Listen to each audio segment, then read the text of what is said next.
નમસ્કાર, આપ જોઈ રહ્યા છો સ્પાર્ક ટુડે ન્યૂઝ. સમાચારની વાત કરીએ તો અમદાવાદથી મળી રહ્યા છે. આ નવરાત્રિમાં રાધે ઇવેન્ટ્સ રજૂ કરી રહ્યું છે રાધે રાસ 2.0, એક અનોખો ગરબાનો ઉત્સવ જ્યાં ભક્તિ, પરંપરા અને આધુનિકતા એકસાથે જીવંત થશે. પ્રેમ, આનંદ અને આધ્યાત્મિક ઉર્જાના સંગમ સાથે દરેક ઢોલના તાલે રાધા કૃષ્ણના પવિત્ર પ્રેમની શાશ્વત રાસલીલા ફરી જીવી ઉઠશે. રાધે ઇવેન્ટ્સ દ્વારા અમદાવાદમાં વિવિયાના ફાર્મ ખાતે 22 સપ્ટેમ્બરથી 1 ઓક્ટોબર એમ 10 દિવસનો ગરબાનું આયોજન કરવામાં આવ્યું છે. મારું નામ Narayan Gadhvi, founder of Radhe event.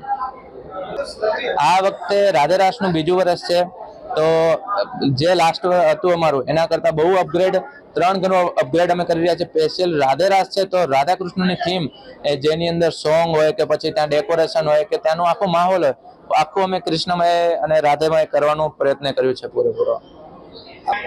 આ વખતે રાધે રાસની સાથે આપણે પહેલા મંડલી જોડે કરવાના હતા, પણ અમને એવું લાગ્યું કે ક્રાઉડ બંનેનું અલગ છે, તો એનું રમવાનું સ્ટાઇલ પણ અલગ છે, તો અમે એક અલગ મંડલી ગરબાનું પ્લાન કર્યું. મંડલી ગરબા બધા જેનજી ક્રાઉડેડ હોય છે, પણ અમે એની અંદર થોડુંક આધ્યાત્મિકતા જોડાય, આપણું રિચ્યુઅલ જોડાય, એના માટે અમે રિચ્યુઅલ વર્ડ્સ ઉપર ગયા, જાગરણ વર્ડ્સ રાખી અને આખી શિવ શક્તિની થીમને સાથે રાખીને, કેમ કે શિવની થીમ છે પણ શક્તિનું સાનિધ્ય જ છે, ત્યાં જ શિવના ગરબા થશે, એ રીતનું આયોજન છે.